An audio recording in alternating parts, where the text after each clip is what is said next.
Hi everyone. Welcome to Mentor Nova. आज हम लोग पढ़ेंगे बैंकिंग एंड फाइनेंस, जिसका सबसे इम्पोर्टेंट पार्ट है लोन। लोन यानी ऋण। ऋण किसे कहते हैं? वे क्या आप बता सकते हैं कि लोन किसे कहते हैं? क्या आप बता सकते हैं कि लोन किसे कहते हैं? जी हाँ, कमेंट में लिखिए। लोन का मतलब आपके हिसाब से क्या है? और इसके बाद हम समझेंगे कि व्हाट इज़ लोन? लोन है क्या? तो लोन वह धनराशि है जो व्यक्ति या व्यवसाय बैंक या वित्तीय संस्था से उधार लेता है और तय अवधि में ब्याज सहित वापस करता है। A loan is money borrowed from a bank or financial institution that the borrower agrees to repay over time usually with interest। जैसे आपने 100 रुपया किसी से लिया, 100 रुपया किसी से लिया और ये 100 रुपया 1 साल के लिए लिया कि हर साल मतलब हर महीने 10 रुपया हर महीने 10 रुपया कर के हम 1 साल तक लौटाएँगे। यानी ईएमआई आपका क्या हुआ? इक्वेटेड मंथली जो है वो ईएमआई आपका क्या हो रहा है? तो ईएमआई 10 रुपया है। कितने महीने के लिए है? 12 महीने के लिए है। तो आपने टोटल कितना पे किया? जैसे 100 रुपया आप बोरो कर रहे हैं, ठीक है? 10 रुपया पर मंथ ईएमआई दे रहे हैं, टोटल 12 महीने के लिए दे रहे हैं, 12 मंथ्स के लिए दे रहे हैं। तो 10 गुने 12 इज़ इक्वल टू ₹120 आप बैंक को पे कर रहे हैं, जिससे भी लिए उसको ₹120 आप वापस कर रहे हैं। 100 के बदले कितना दे रहे हैं? 100 के बदले आप उस आदमी को, उस व्यक्ति को या उस बैंक को, उस इंस्टीट्यूशन को 120 दे रहे हैं। कितने मंथ में दे रहे हैं? 12 महीने में दे रहे हैं, ईज़ी इंस्टॉलमेंट करके दे रहे हैं, यानी आप कितना परसेंट ब्याज दे रहे हैं? 20% ब्याज आप दे रहे हैं। Is that clear? यहाँ तक समझ में आया? तो इसी को कहेंगे लोन। लोन का मतलब है लोन का मतलब है कि आप कोई धनराशि ले रहे हैं और आप उस धनराशि को ईएमआई में कन्वर्ट करके वापस कर रहे हैं, जिसमें इंटरेस्ट ऑलरेडी एडेड है। तो इससे क्या होता है कि आप अपना पैसा आसानी से चुका सकते हैं और बैंक बैंक अपना पैसा आपके ईएमआई के हिसाब से इंटरेस्ट के वे में कमा रही है, दोनों को फ़ायदा। चलिए समझते हैं कि लोन के प्रकार कितने होते हैं। How many types of loan? There are 2 types of loan, secured loan, unsecured loan. Secured क्या है? अनसिक्योर्ड क्या है? क्यों हम इसको सिक्योर्ड कहेंगे और क्यों उसको अनसिक्योर्ड कहेंगे? इसको समझेंगे। तो इसको समझने के लिए सबसे पहले आपसे एक सवाल करते हैं कि सिक्योर्ड लोन क्या है? What is secured loan? Secured का मतलब आप क्या समझते हैं? सुरक्षित का मतलब आप क्या समझते हैं? और सुरक्षित कहने का मतलब किसके लिए सुरक्षित? किसके लिए सिक्योर्ड है ये? क्या ये बैंक के लिए सिक्योर्ड है या ये ग्राहक के लिए सिक्योर्ड है, कस्टमर के लिए सिक्योर्ड है, किसके लिए सिक्योर्ड है? What do you mean? ठीक है, अनसिक्योर्ड लोन समझिए, मतलब यहाँ पर भी आपसे सवाल कर देते हैं कि अनसिक्योर्ड लोन क्या है और क्यों इसको अनसिक्योर्ड कहेंगे और किसके लिए अनसिक्योर्ड है?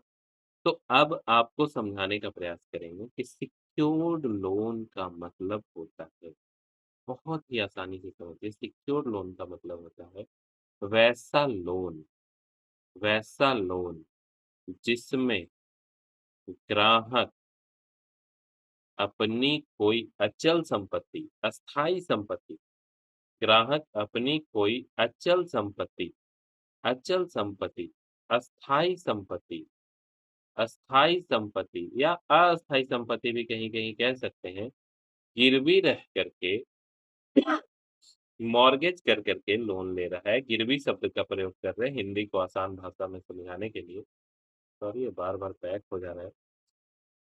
तो गिरवी रख कर के लोन ले रहा है, तो उसको हम सिक्योर्ड लोन कहेंगे। जैसे फॉर एग्ज़ाम्पल आप ये पीडीएफ डाउनलोड कर सकते हैं, ये पीडीएफ आपको मिल जाएगा।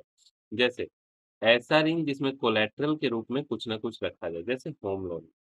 तो होम लोन जिस घर पे मिलता है, वो घर बैंक में मॉर्गेज रखा जाता है, उसका कागज़ तब तक आपके नाम पे नहीं हस्तांतरित होगा, जब तक आप उसका पूर्णतः पैसा ना चुका दो।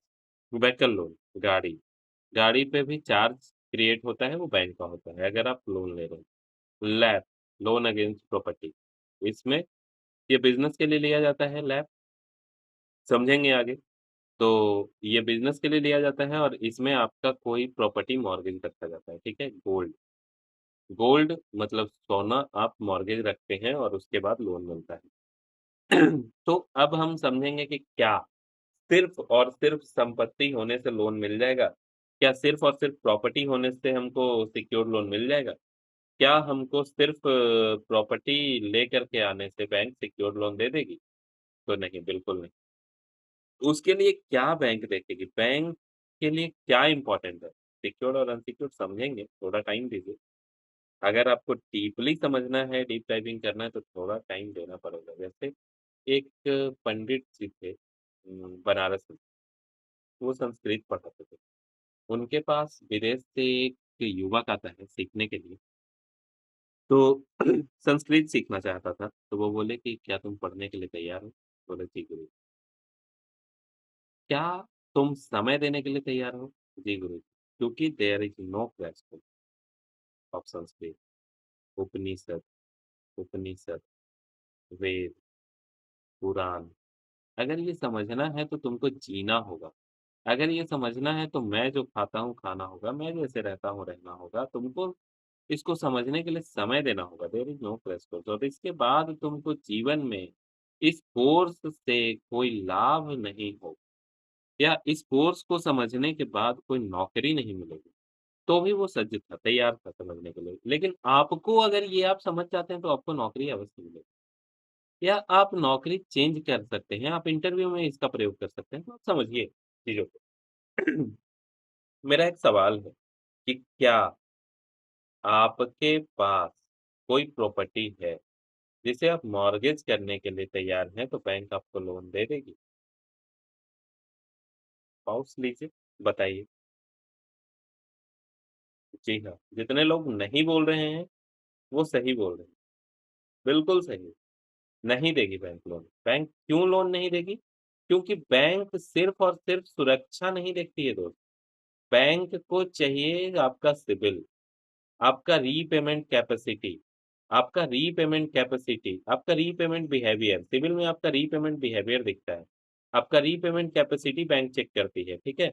और रीपेमेंट कैपेसिटी, रीपेमेंट बिहेवियर के साथ-साथ बैंक आपका इनकम देखेगी मेरे भाई।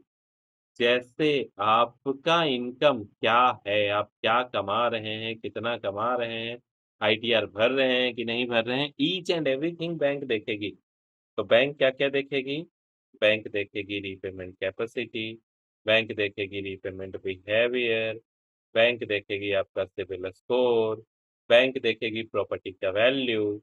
ये लास्ट में आता है प्रॉपर्टी का वैल्यू। मान लीजिए प्रॉपर्टी का वैल्यू 1 सीआर आ रहा है, तो भी आपको 1.5 करोड़ तक का लोन भी बैंक प्रोवाइड कर सकती है, अलग-अलग प्रोग्राम है। तो प्रॉपर्टी का वैल्यू उतना मैटर नहीं करता है, जितना मैटर बाकी सारी चीज़ें करती है। और क्या 100 करोड़ का प्रॉपर्टी है, तो 100 करोड़ का लोन मिल जाएगा? तो जी नहीं, बिल्कुल नहीं, ये भी नहीं संभव है। इसके लिए भी सब कुछ देखेगा। बैंक देखेगा आपका रीपेमेंट कैपेसिटी, बैंक देखेगा आपका इनकम, कि आपका इनकम सैलरीड है, आपका इनकम सैलरीड है, आपका इनकम बिज़नेस से है, बिज़नेस से है तो आपका टर्नओवर कितना है, आपका बैलेंस शीट क्या कहता है, आपका पी-एन-एल क्या कहता है, आपका बिज़नेस में ग्रोथ कैपेसिटी क्या है, आपका बिज़नेस ग्रो कर रहा है कि नहीं कर रहा है। Each and everything bank will check, then you will get the loan. Is that clear? अब आगे बढ़ते हैं अनसिक्योर्ड लोन की तरफ। तो अनसिक्योर्ड लोन क्या है? असुरक्षित लोन क्या है? असुरक्षित लोन एक ऐसा लोन है जो किसी भी संपत्ति को कोलैटरल के रूप में रखना यहाँ ज़रूरी नहीं होता है। यहाँ क्या होता है कि सीधा-सीधा आपको लोन दे दिया जाता है, कैसे? यहाँ भी आपका सिबिल स्कोर, रीपेमेंट कैपेसिटी देखा जाता है, इनकम देखा जाता है, बिहेवियर देखा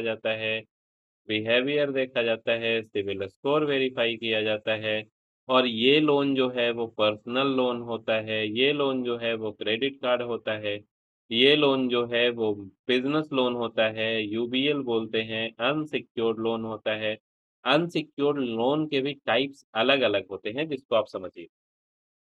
अनसिक्योर्ड लोन अनसिक्योर्ड लोन थोड़ा डीप जा रहा है, किसी को कोई दिक्कत नहीं होनी चाहिए, अगर है तो बताएँ। अनसिक्योर्ड लोन अनसिक्योर्ड लोन में आता है PL, personal loan. Unsecured loan में आता है UBL, unsecured business loan. Unsecured में आता है यूबीएल का एक अलग प्रोडक्ट है ओडीसीसी। अनसिक्योर्ड लोन में आता है FCL, flexi credit line. Unsecured में ही आता है एसीपीएल, सेल्फ एम्प्लॉयड पर्सनल लोन। ये डॉक्टर के लिए दिया जाता है या ये सीए के लिए दिया जाता है, ठीक है? तो अनसिक्योर्ड में इतने सारे जो लोन हैं, वो कैसे मिलते हैं? जैसे पर्सनल लोन किससे मिलेगा? क्या है personal loan? What do you mean by personal loan? Personal loan का मतलब कि any salaried person who is working in a better institution, better company, listed company, उनकी सैलरी 25,000 से ऊपर अगर होगी, इफ मोर देन 25,000 सैलरी है, किसी भी पर्सन की सैलरी यदि 25,000 से ऊपर है, तो उनको क्या मिलेगा? पर्सनल लोन मिलेगा। डिपेंड्स अपॉन पेपर,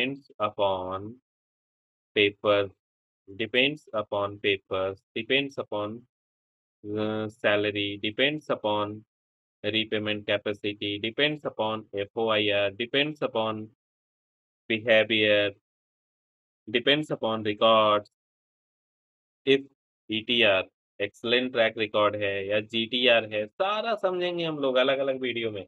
अभी हम बस इंट्रोडक्शन वीडियो बना रहे हैं, तो आप समझिए, क्यूरियोसिटी जगाइए कि अगले वीडियो में और भी अच्छी चीज़ें आएँगी। तो डिपेंड्स अपॉन, ठीक है? कि 25,000 की सैलरी है तो उनको कितना लोन मिलेगा, 50,000 की सैलरी है तो कितना लोन मिलेगा, 100,000 1 लाख की सैलरी है तो कितना लोन मिलेगा, ये होता है पर्सनल लोन के लिए, ठीक है? पर्सनल लोन के अलावा अनसिक्योर्ड बिज़नेस लोन होता है, ये बिज़नेस प्रीमाइसेस के लिए दिया जाता है। बिज़नेस प्रीमाइसेस के लिए दिया जाता है। एक चीज़ और हम ऐड करेंगे, उसके बाद यूजुअल पे बात करते हैं कि पर्सनल लोन के लिए बेसिक डॉक्यूमेंट क्या-क्या लगता है। पर्सनल लोन के लिए बेसिक डॉक्यूमेंट क्या-क्या लगता है? तो केवाईसी लगेगा। केवाईसी लगेगा। केवाईसी का मतलब क्या होता है? Know your client.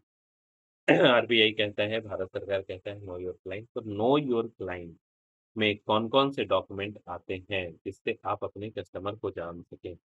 तो ये डॉक्यूमेंट जो हैं, वो होते हैं आधार कार्ड भारत सरकार का, पैन कार्ड भारत सरकार का, पासपोर्ट हो सकता है, एड्रेस प्रूफ के लिए भी हो सकता है, फ़ोटो प्रूफ के लिए भी हो सकता है, वोटर आई कार्ड लिया जा सकता है। तो ये सारा डॉक्यूमेंट आ जाते हैं केवाईसी के लिए। तो पीएल में सबसे पहला डॉक्यूमेंट जो है केवाईसी, दूसरा डॉक्यूमेंट जो है वो 3 महीने का सैलरी स्लिप, 3 महीने का सैलरी स्लिप, तीसरा डॉक्यूमेंट जो है वो 3 या 6 महीने की बैंकिंग, डिपेंड्स अपॉन बैंक का अलग-अलग प्रोग्राम है, बैंक का अलग-अलग तौर-तरीका है, तो उसके हिसाब से 6 महीने की बैंकिंग, ठीक है? इसके अलावा जो डॉक्यूमेंट लगता है, वो लगेगा फ़ोटो आपका, वो लगेगा आईडी प्रूफ आपका, केवाईसी में आ गया, ठीक है? 6 महीने का बैंकिंग, 3 महीने का salary slip, photo, KYC, mobile number, email ID sorry, email ID और इसके अलावा जहाँ-जहाँ जो और रिक्वायरमेंट रहेगा, वो उस हिसाब से लगता है।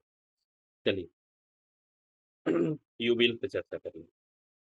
अनसिक्योर्ड बिज़नेस लोन समझ लें, अनसिक्योर्ड बिज़नेस लोन। तो अनसिक्योर्ड बिज़नेस लोन का लिमिट होता है। अलग-अलग बैंक, अलग-अलग एनबीएफसी मतलब नॉन बैंकिंग फाइनेंशियल कंपनी, अलग-अलग फर्म या कोई और इंस्टीट्यूशन जो लोन दे रही है वो, अपने तरीके से यूबीएल को समझती है और लोन देती है, ठीक है? तो ये लोन का जो लिमिट होता है वो 1 लाख से लेकर के 200 लाख यानी 2 सीआर तक हो सकता है। मतलब कुछ कंपनी जो है सॉरी कुछ कंपनीज़ या कुछ बैंक या एनबीएफसी जो है वो 2 सीआर तक के लोन प्रोवाइड करती हैं, वो अनसिक्योर्ड वे में करती हैं, ठीक है? कुछ एनबीएफसी जो है वो 1 लाख से लेकर के 50 लाख तक सरोगेट प्रोग्राम होता है या इनकम में बात करें तो 75 लाख तक, कुछ 1 सीआर तक भी देती है। तो ये अलग-अलग हो सकती है। अब बात कर लेते हैं कि अनसिक्योर्ड बिज़नेस लोन मिलेगा किसे? किसे अनसिक्योर्ड बिज़नेस लोन मिलेगा? ठीक है? ये समझ लेते हैं। तो अनसिक्योर्ड बिज़नेस लोन उसे मिलेगा जो इन 3 टाइप की कंपनीज़ को चला रहा है। Private limited company, partnership company, company basically 3 तरीके की होती है, प्राइवेट लिमिटेड, पार्टनरशिप और प्रोप्राइटरशिप। प्रोप्राइटरशिप इसमें ही एलएलपी कंपनीज़ भी आ जाएँगी एक और पब्लिक लिमिटेड भी आ जाएँगी जिसको ऐड कर देंगे और कभी-कभी आप देखेंगे कि ट्रस्ट भी एक कंपनी के रूप में लोन लेने आता है। ट्रस्ट का लोन लेना थोड़ा टफ होता है, बहुत सारा डॉक्यूमेंटेशन प्रोसेस होता है। तो हम लोग इसको समझेंगे, ठीक है? अब इन कंपनियों को लोन कैसे दिया जाता है और क्या चेक करते हैं हम लोग, आप लोग या जो भी बैंक है, क्या चेक करती है ये बैंक लोन देने के लिए? अरे!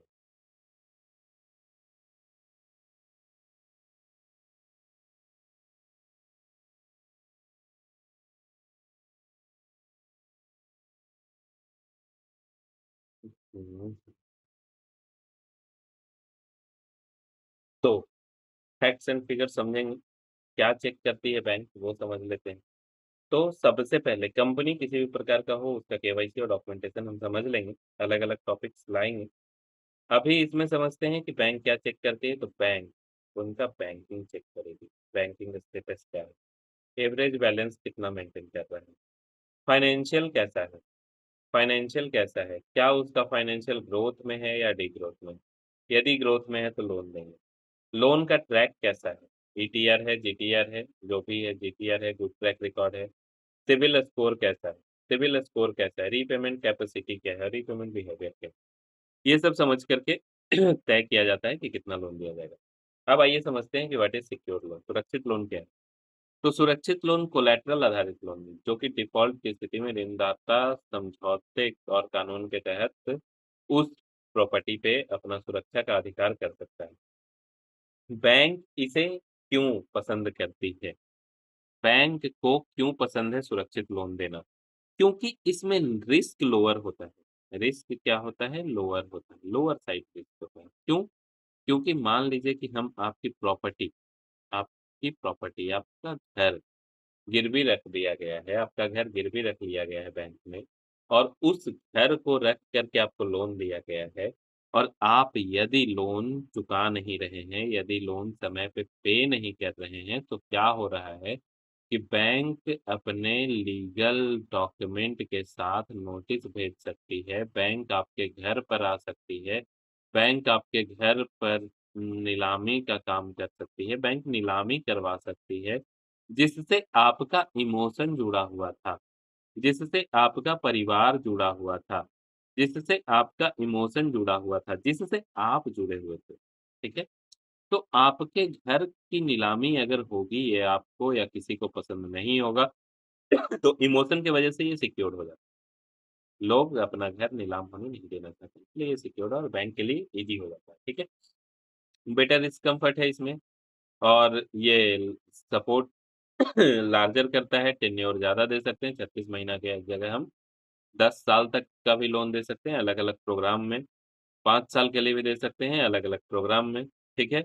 और इसमें क्या होता है लेंडर पॉलिसी, कोलैटरल और बोरोवर प्रोफाइल के हिसाब से क्या होता है कि प्राइसिंग बहुत कम होती है, प्राइसिंग बहुत कम होती है, ठीक है?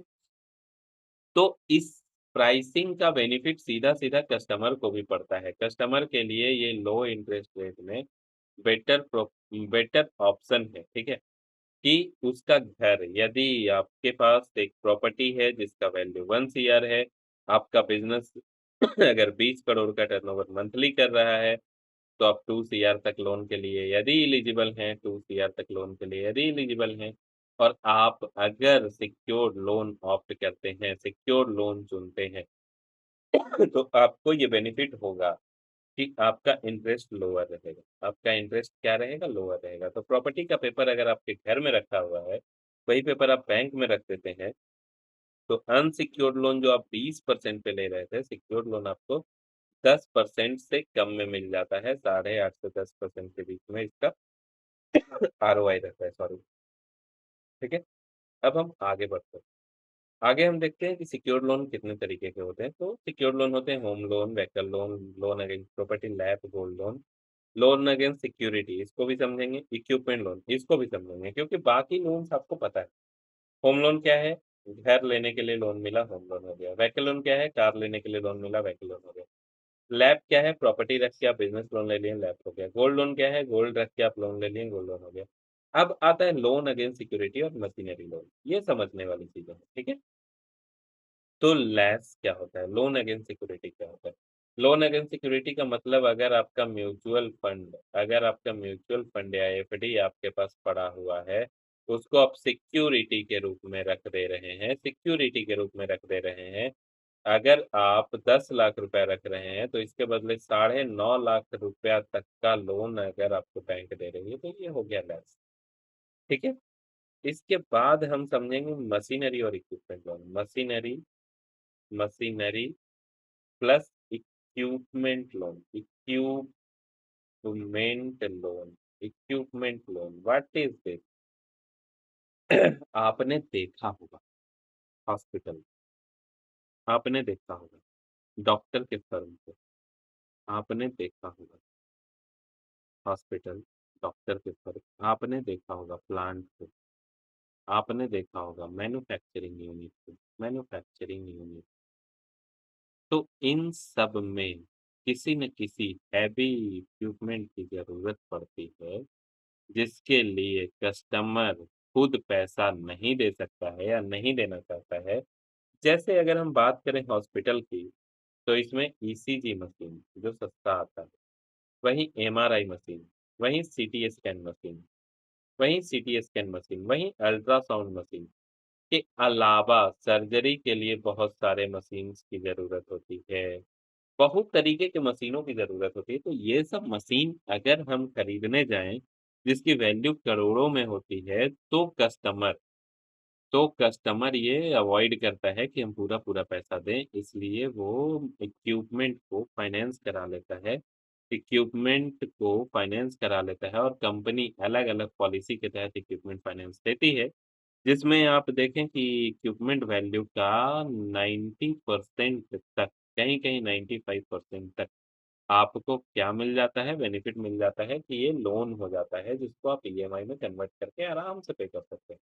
जैसे 1 करोड़ का मशीन है, तो 95 लाख रुपए तक आपको बैंक लोन दे देगा, 5 लाख रुपए आपको देना है और मशीन आपको तो समझ आ रहा है यहाँ तक? अब हम लोग बात करेंगे why secured loan can benefit customer and anyone. मैंने इतने अच्छे से समझाया है, सब कुछ क्लियर कर दिया। तो अब इस स्लाइड का उपयोगिता आपके लिए बहुत इम्पोर्टेंट है और ये स्लाइड आप आराम से बता सकते हैं कि why secured loan can benefit for customer. Secured loan customer के लिए क्या बेनिफिट करेगा और बैंक के लिए क्या बेनिफिट करेगा, ये हम यहाँ पे लिख दे रहे हैं, लेकिन इसको हटा भी देंगे आपको समझने के लिए। तो बैंक के लिए या पहले कस्टमर के लिए चलिए हम ऐसे ही समझेंगे, बैंक के लिए और कस्टमर के लिए, ठीक है? बैंक के लिए क्या-क्या बेनिफिट है? बताते जाइए फटाफट।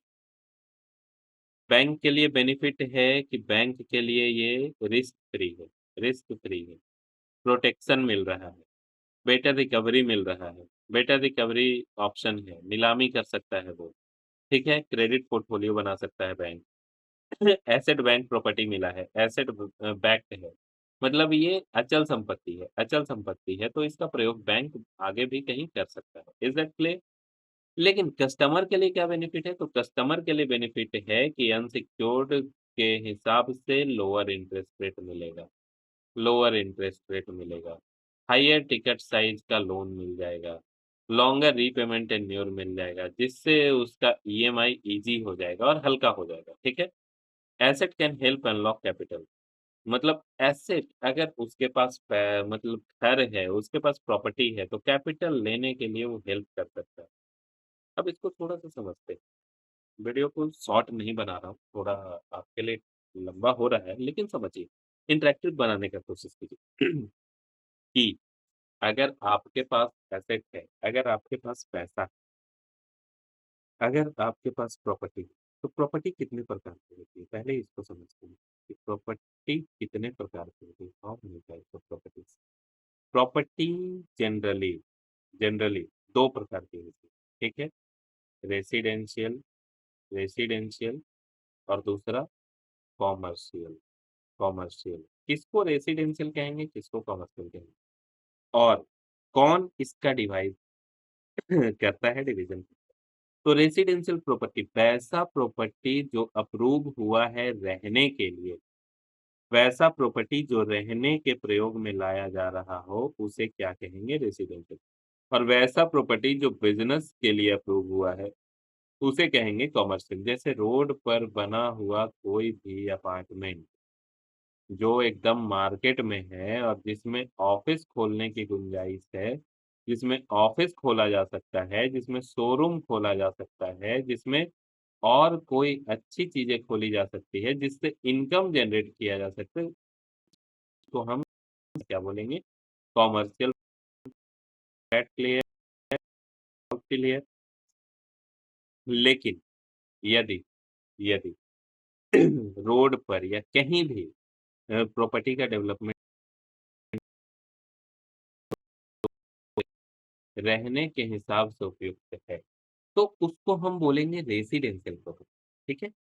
इसमें हम कमर्शियल उपयोग नहीं कर सकेंगे, इसमें उपयोग नहीं कर सकेंगे।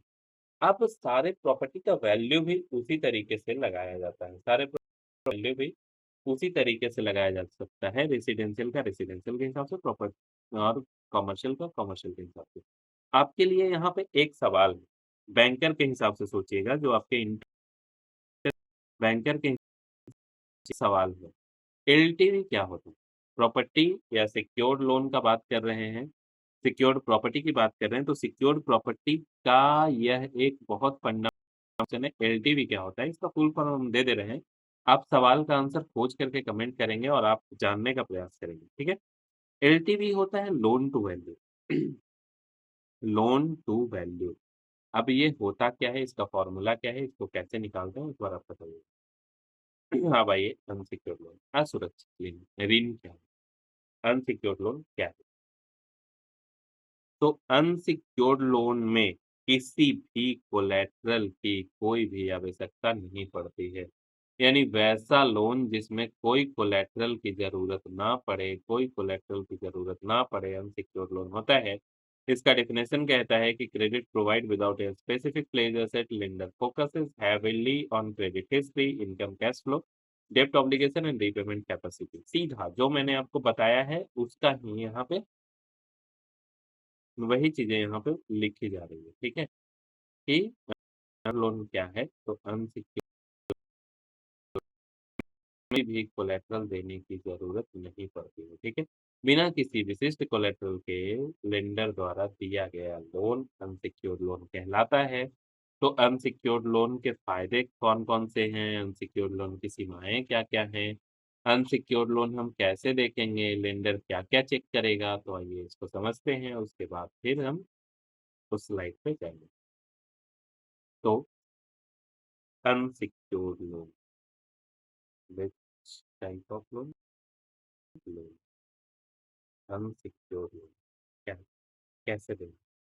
अभी हम आपको बताए थे कि यूबीएल, यूबीएल इसे कहेंगे अनसिक्योर्ड बिज़नेस लोन, जिसके लिए अब कल देखा जाएगा, पेमेंट कैपेसिटी देखा जाएगा, रीपेमेंट कैपेसिटी देखा जाएगा, इनकम देखा जाएगा, इनकम का तौर तरीका देखा जाएगा। जैसे फॉर एग्ज़ाम्पल एग्ज़ाम्पल रवि नाम का कोई आदमी है जो जो सौर्या एंटरप्राइज सौर्या एंटरप्राइजेज का मालिक है। या हम समझते हैं इसको जेठालाल से। जेठालाल को तो आप सब जानते हैं। तो जेठालाल से समझते हैं कि जेठालाल चंपकलाल गड़ा, गड़ा इलेक्ट्रॉनिक्स का मालिक, ठीक है? इनकी साल की टर्नओवर है 20 सीआर। मतलब 1 साल में ये 20 सीआर का टर्नओवर और सेल्स कर रहे हैं, जिसमें इन्होंने प्रॉफ़िट बुक किया है सब हटा करके प्रॉफ़िट 5 लाख, ठीक है? ये इनका प्रॉफ़िट है पूरे साल का। क्लियर? अब क्या है कि इन करंट है जो गड़ा इलेक्ट्रॉनिक्स के नाम से है और गड़ा इलेक्ट्रॉनिक्स एक कैसा फ़र्म है? आप आपको 3 ऑप्शन दे रहे हैं, प्राइवेट लिमिटेड, पार्टनरशिप पार्टनरशिप या प्रोप्राइटरशिप। 3 तरह में कैसा फर्म है ये फर्म? आप बताइए। फिर हम बताते हैं। तो गड़ा इलेक्ट्रॉनिक्स में अकेला मालिक जेठालाल, इसलिए ये फर्म प्राइवेट, और इनका जीएसटी और बाकी सब कुछ है, सीए भी है इनके पास, फाइलिंग इनके पास पास इनकम भी है इनके पास, बैलेंस शीट भी है इनके पास, ईच एंड एवरीथिंग है। तो करंट अकाउंट में ये 8 लाख का एवरेज बैंक बैलेंस मेंटेन कर रहे हैं। अब उस हिसाब से अगर कैलकुलेट किया जाए इनका लोन कितना बैठेगा, अनसिक्योर्ड बिजनेस लोन के लिए कैसे एलिजिबल हैं, तो आप एक कैलकुलेशन के हिसाब से देखिए कि बैंक सिर्फ इनका स्ट्रॉन्ग इनकम या स्ट्रॉन्ग पावर या स्ट्रॉन्ग बैंकिंग नहीं देखेगी, इसके अलावा देखेगी जेठालाल ने कब कब लोन दिया, लोन का अमाउंट लोन का अमाउंट कितना था, क्या अमाउंट कितना था, ठीक है। और पेमेंट पेमेंट कैसे किया है। 3-4 कंपनी से लोन ले लेते हैं, एचडीएफसी से लोन ले लेते हैं, बजाज से ले लेते हैं, आईसीआईसीआई बैंक से लोन ले लेते हैं, एसबीआई से लोन ले लेते हैं, ठीक है।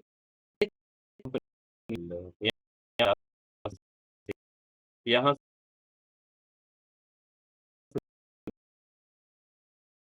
से 2 CR सिक्योर ले रहे हैं, ठीक है। लेना देना बैंक से लेते हैं ये लोग लोन, आप देखते हैं वहां पे। तो इतना लोन ये ले रहे हैं। अब इनका जो है वो सीसी जो लिए हैं 2 CR का सिक्योर, उसी से ये देखेगा। तो बैंक ऐसा नहीं है कि आप सीसी 100% यूज करें तो पैसा दे देगा, वो देखेगा कि आप यूज तो ज्यादा नहीं कर रहे हैं ना। बाकी जो बैंक है उसका ईएमआई, तो अब समय टाइमली, सीसी का यूटिलाइजेशन 80% पे रखा है, यानी इनका रीपेमेंट कैपेसिटी बहुत अच्छा है।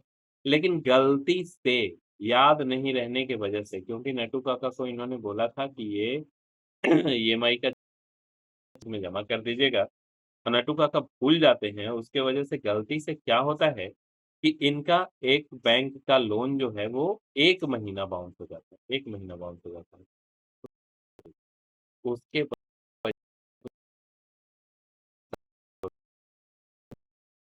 है कि इनको लोन दे नहीं, लेकिन बैंकर पागल नहीं है कि अगर आपका एक दिन ईएमआई बाउंस हो जाए या एक आध ईएमआई गलती से बाउंस हो जाए तो आपको लोन ही प्रोवाइड ना करे या आपका फाइल रिजेक्ट कर दे, ऐसा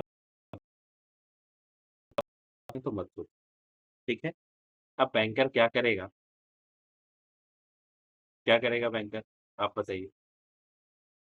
बैंकर ऐसा करेगा कि उनका करेंट अकाउंट देखेगा, उनका करेंट अकाउंट, उनका सीसी अकाउंट देखेगा, क्या इन दोनों अकाउंट में अवेलेबल बैलेंस ईएमआई से ज़्यादा था। मान लीजिए उनका ईएमआई 2.2 लाख था और करेंट अकाउंट में अवेलेबल बैलेंस 9 लाख था, सीसी अकाउंट में available balance 80 lakh.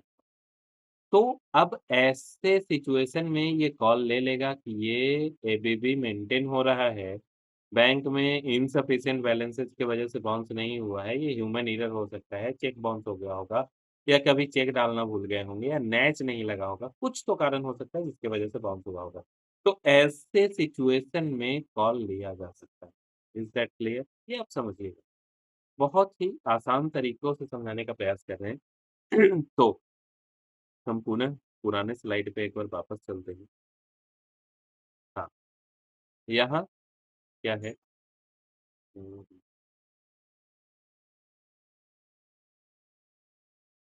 Unsecured loan. हुँ, तो अनसिक्योर्ड लोन के फ़ायदे क्या-क्या हैं? अनसिक्योर्ड लोन के फ़ायदे हैं कि ये फ़ास्टर होते हैं, जल्दी दे देते हैं, नो स्पेसिफिक एसेट प्लेस किए जाते हैं, यूज़फुल हैं, शॉर्ट टर्म लोन है, 36 महीने के लिए दिए जाते हैं, जल्दी रीपे हो जाता है। और इसकी सीमाएँ क्या-क्या हैं कि ये सिमिलर रिस्क होते हैं इसमें, लोअर टिकट साइज़ होता है और शॉर्टर टेन्योर होता है। 36 महीना बहुत ज़्यादा होगा तो 48 महीना के लिए दिया जा सकता है। स्ट्रॉन्गर इनकम होता है इसमें और क्रेडिट चेक्स होता है, डिफ़ॉल्ट अगर हुआ तो हालत खराब हो जाएगा बैंकर का। तो इस तरीके से अनसिक्योर्ड अब आइए, आपके लिए एक सवाल मैं लिखता हूँ यहाँ पे, जहाँ स्लाइड हमारा खत्म हो गया। तो चलिए एक सवाल कि जेठालाल चंपकलाल गड़ा के पास एक प्रॉपर्टी है, ठीक है? तो उसकी वैल्यू 5 सीआर और इनका टर्नओवर 20 सीआर है, ठीक है? और इनको ये मारवाड़ी हैं, गुजराती हैं, तो इनको पैसा बचाना है। तो इनको किस लोन की तरफ जाना चाहिए? सिक्योर्ड या unsecured? What will your recommendation? आप बताओ, मैं नहीं बताऊँ। चलिए नेक्स्ट।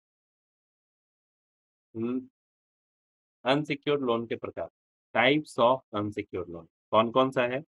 तो पीएल है, क्रेडिट कार्ड है, एजुकेशन लोन है, बिज़नेस लोन है, कंज्यूमर ड्यूरेबल है और स्मॉल टिकट क्रेडिट है, ठीक है? पीएल आपको समझा चुके हैं। एजुकेशन लोन का मतलब किसी भी बच्चे को पढ़ने के लिए दिया जाने वाला लोन अनसिक्योर्ड लोन होता है, जिसमें रीपेमेंट तब तक नहीं आता है जब तक उसका जॉब नहीं लगता। मतलब 5 साल के लिए अगर हम दिए हैं, तो 7 साल तक हम वेट करेंगे। मतलब 5 साल के बाद 2 साल वेट करेंगे उसका जॉब लगने का और यदि जॉब लग गया, तो फिर इसका रीपेमेंट होना शुरू हो जाता है, तो ये भी अनसिक्योर्ड है, ठीक है?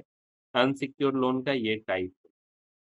बिज़नेस लोन आपको समझा दिए डिटेल में। अनसिक्योर्ड लोन में। क्रेडिट कार्ड आपको पता है कि जितने भी क्रेडिट कार्ड होते हैं वो अनसिक्योर्ड होते हैं, ठीक है? कंज्यूमर ड्यूरेबल इलेक्ट्रॉनिक्स जैसे एसी अगर आपको लेना है, एसी लेना है तो एसी अनसिक्योर्ड है। फ्रिज लेना है, टीवी लेना है आप ले लिए, मोबाइल लेना है आईफ़ोन फटाक से जाके ले लिए तो आप ये कंज्यूमर ड्यूरेबल अनसिक्योर्ड में ले रहे हैं और स्मॉल क्रेडिट ये भी अनसिक्योर्ड लोन है। चलिए, ऋण के लिए पात्रता क्या-क्या होता है? तो ऋण के लिए ऐज और केवाईसी देखा जाएगा, इनकम और कैश फ्लो देखा जाएगा, क्रेडिट रिस्क देखा जाएगा, एक्जिस्टिंग ऑब्लिगेशंस देखे जाएँगे, डॉक्यूमेंट्स देखे जाएँगे, इसके अलावा कोलैटरल है कि नहीं है देखा जाएगा। तो इस तरीके से आपको ऋण देने की प्रक्रिया शुरू की जाती है और सैलरीड अगर आप हैं तो स्टेबल इनकम है कि आप को किसी महीने में मिल रहा है, किसी महीने में नहीं मिल रहा है, ऐसा है। स्टेबल है तो 3 महीने का सैलरी प्रूफ दिखाइए। स्टेबल है तो बैंक स्टेटमेंट दिखाइए। स्टेबल है तो क्रेडिट हिस्ट्री देखेंगे कि कैसा आपने जो लोन लिया था उसमें बिहेवियर आपका कैसा था। आपने जो लोन लिया है उसका स्थिति कैसा था, ठीक है? एक्जिस्टिंग ईएमआई कितना है? अगर आपकी सैलरी 50,000 है और ईएमआई आप 30,000 दे रहे हैं तो आपका एफओआईआर नहीं बैठेगा और आपका लोन फाइल रिजेक्ट हो सकता है। क्योंकि क्योंकि अगर हम पीएल की बात करें तो पीएल उन लोगों को दिया जाता है जिनकी सैलरी है प्लस ऑब्लिगेशन भी ठीक-ठाक है, ज़्यादा ऑब्लिगेशन ना हो। अगर 50,000 की सैलरी में 40,000 या 45,000 का लोन दे दिया जाएगा तो 5,000 में घर कैसे चलाएगा ये सोच कर के लोन नहीं दिया जाता, ठीक है? केवाईसी और एम्प्लॉयमेंट डिटेल्स चेक करेंगे। वहीं बिज़नेस के लिए हम लोग सबसे इम्पोर्टेंट चीज़ है विंटेज चेक करेंगे। 3 साल से कम के लोगों को लोन मिलना थोड़ा मुश्किल होता है। Banking credit cash flow check करेंगे, जीएसटी, आईटीआर फाइनेंशियल देखेंगे, क्रेडिट ब्यूरो प्रोफाइल देखेंगे और बिज़नेस ऑब्लिगेशन देखेंगे, ठीक है? क्रेडिट ब्यूरो प्रोफाइल आपको बार-बार हम बता चुके हैं कि सिबिल हम लोग चेक करते हैं। मतलब जो भी लोन दे रहा है कंपनी, सिबिल चेक करेगा। Is that clear? यहाँ तक कोई दिक्कत हो तो बता सकते हैं कमेंट में और यहाँ आपके लिए एक सवाल, आपके लिए एक सवाल कि बिज़नेस लोन अगर जल्दी में चाहिए तो कौन-सा लोन लेना चाहिए, सिक्योर या अनसिक्योर? ठीक है? आपके लिए दूसरा सवाल कि सैलरीड पर्सन को सिक्योर्ड अनसिक्योर्ड लोन मिलेगा या पीएल मिलेगा, पर्सनल लोन मिलेगा, कौन-सा लोन मिलेगा? आप बताएँ। ठीक है, अब आइए, मेरा कहना है कि loan is a tool not shortcut. ऋण एक साधन है, शॉर्टकट नहीं। मतलब आपको पैसा अगर चाहिए तो आपको पैसा कमाना पड़ेगा। आपको पैसा अगर चाहिए तो आपको पैसा बनाना पड़ेगा। आप लोन लेकर के पैसा नहीं बना सकते क्योंकि लोन एक टूल है यार। लोन आपको फाइनेंशियली सपोर्ट कर सकता है आपके बिज़नेस को ग्रो करने में। लोन आपके बिज़नेस को सपोर्ट कर सकता है आगे बढ़ने में। तो loan is a tool not a shortcut. बार-बार मैं कहता हूँ, loan is a tool not a shortcut क्योंकि आपको ये रीपे करनी ही होगी। ये आपका पैसा नहीं है, ये बैंक का पैसा है और ये आप जब भी लेंगे आपको महँगा ही पड़ेगा। अगर आप 2 लाख 3 लाख रुपया भी ले रहे हैं, 10% पे भी ले रहे हैं, तो 3,30,000 आपको पे करना पड़ेगा। आप समझिए इसको। तो loan is a tool, not a shortcut. ज़रूरत है, ले लें, नहीं ज़रूरत है, मत लीजिए। रीपे समय पे कीजिए। जैसे एक कहानी यहाँ पे आप पढ़िए इससे भी आपको सीख मिलेगी कि नेहा जो है वो एक बेकरी चला रही है, ठीक है? और 5 लाख रुपए का ओवन खरीदती है, ओवन खरीद कर के क्या करती है कि वो ओवन 5 लाख लोन पे ले रही है और ईएमआई में उसका पे कर रही है। लेकिन उस ओवन से क्या होता है कि उसका प्रोडक्शन बढ़ जाता है। प्रोडक्शन बढ़ जाता है तो सेल बढ़ जाता है, सेल बढ़ जाता है तो इनकम बढ़ जाता है, इनकम बढ़ जाता है तो रीपेमेंट का कैपेसिटी बढ़ जाता है। और रीपेमेंट का कैपेसिटी जब बढ़ जाता है, तो इसका दुकान ग्रो कर रहा है इसलिए इसके लिए क्या हो गया कि ये लोन बेटर हो गया। Loan is a tool not a curse. Loan वरदान साबित हो। तो पहले समझिए कि लोन ज़रूरी है आपके लिए कि नहीं, लेना चाहिए कि नहीं, तब लेते हैं लोन, है ना? अब आइए how loan helps the business व्यवसाय के लिए ऋण कैसे इम्पोर्टेंट होता है? तो यहाँ पर सबसे इम्पोर्टेंट चीज़ है जो समझने का ना वो वर्किंग कैपिटल। फिर business expansion, cash flow bridge और ग्रोथ ये सब समझेंगे। सबसे पहला चीज़ होता है वर्किंग कैपिटल और working capital gap. Working capital gap किसको कहते हैं? वर्किंग कैपिटल होता है। तो लोन मतलब चलाने के लिए बिज़नेस चलाने के लिए ली गई पूँजी ही वर्किंग कैपिटल होता है। सॉरी, अब आइए बात करते हैं वर्किंग कैपिटल की।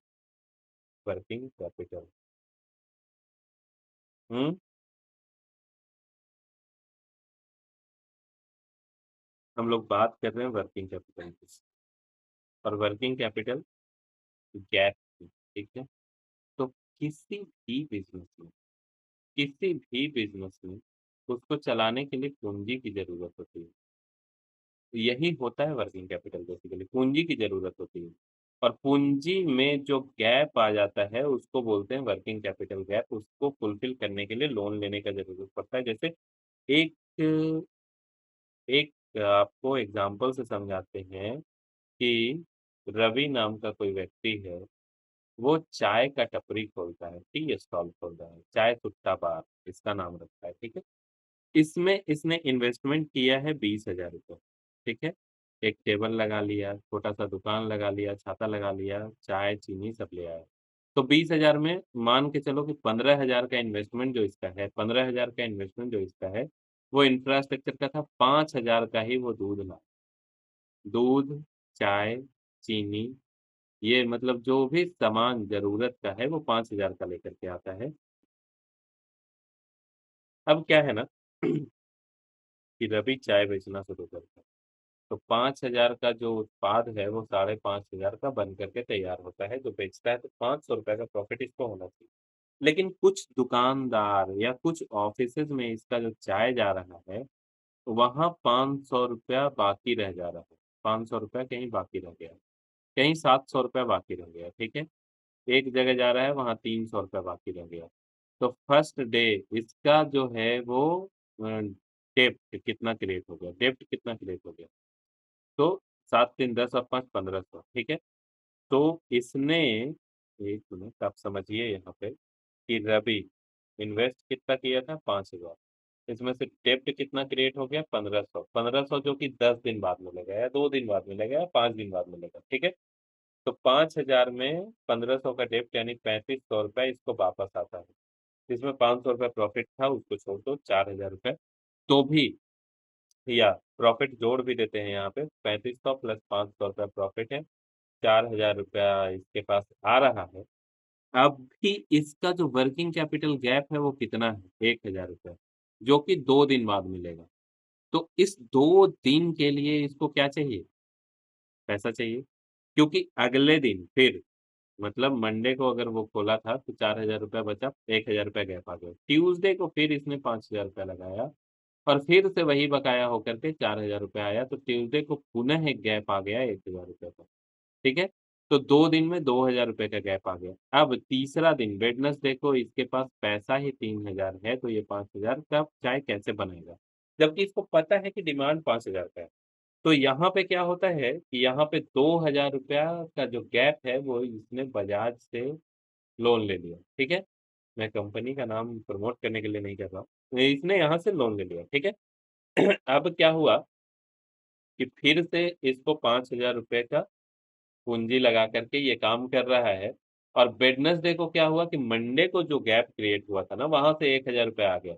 तो वेडनेसडे का सेल 4000 प्लस ₹1000 पुराना जो पैसा वापस था वो आ गया, ठीक है?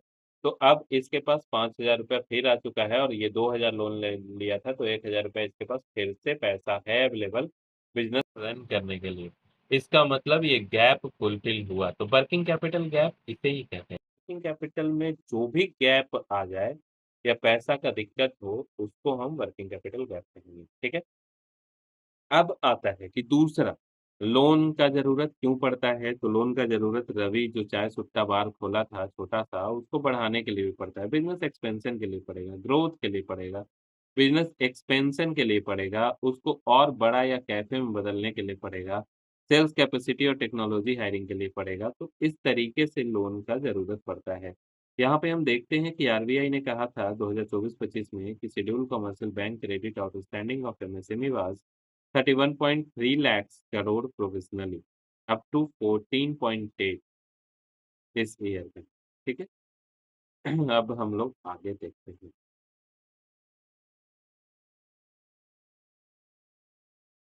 कुछ क्विज़ है आपके लिए, ठीक है? सबसे पहला है कि किस ऋण में सामान्यतः कोलैटरल होता है? सिक्योर्ड या अनसिक्योर्ड? आप आंसर देंगे, मैं नहीं बता रहा हूँ। दूसरा है 3 सुरक्षित लोन के उदाहरण बताएँ। 3 सिक्योर्ड लोन के उदाहरण बताएँ, ये भी आप ही बताइएगा। तीसरा सवाल, तैयार हैं आप सब?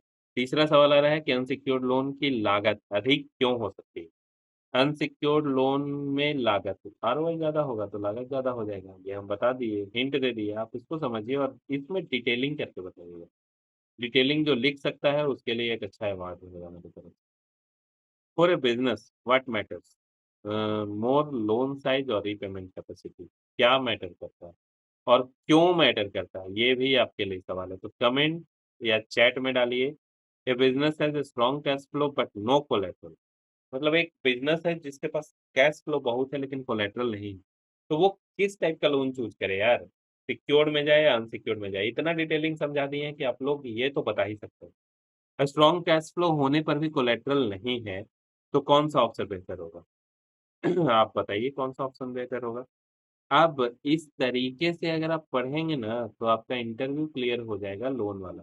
आपका इंटरव्यू क्लियर हो जाएगा, इस तरीके से समझने के बाद आप अपने